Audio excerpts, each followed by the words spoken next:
بسم الله والصلاة والسلام على رسول الله. أهلا وسهلا بكم متابعيني على قناة شيتوس فاميلي، وزي ما عودناكم على وصفتنا السهلة البسيطة. وصفتنا النهاردة جميلة ويا رب تعجبكم، وما تنسوناش في اللايك والشير والسبسكرايب واعملوا فولو للقناة لو مش عاملين. ونبدأ بسم الله.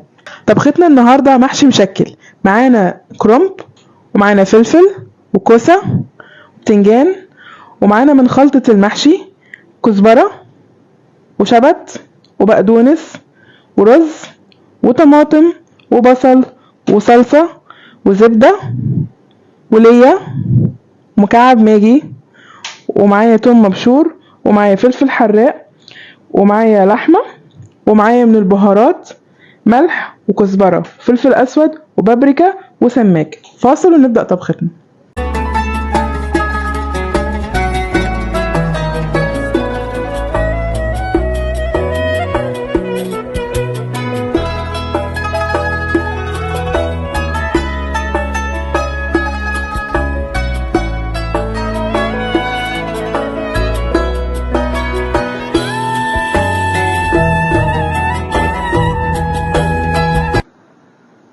هننزل بمكعب الزبدة الأول علشان نحمر البصل،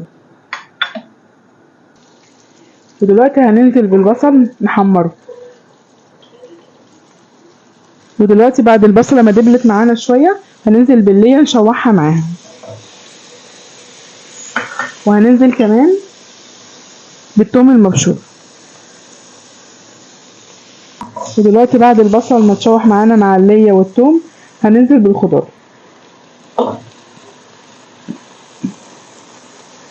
ودلوقتي هننزل بمعجون الطماطم.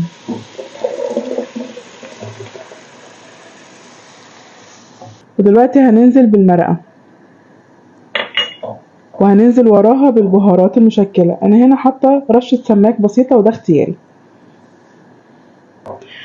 ودلوقتي هننزل بمعجون الصلصة الجاهزة. ودلوقتي هننزل بالرز.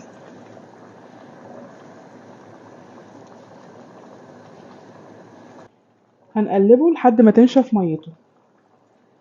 فاصل ونرجع لكم.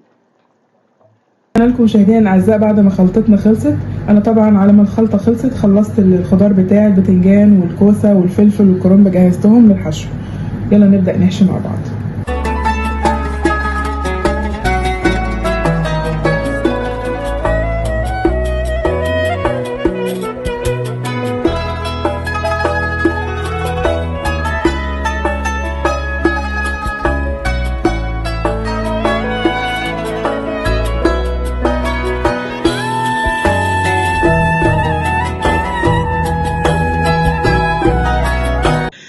وده المحشي بعد ما خلص يا جماعه. اتمنى وصفتنا النهارده تكون عجبتكم. شكرا لمتابعتكم، وما تنسوناش في اللايك والشير والسبسكرايب واعملوا فولو للقناه لو مش عاملين.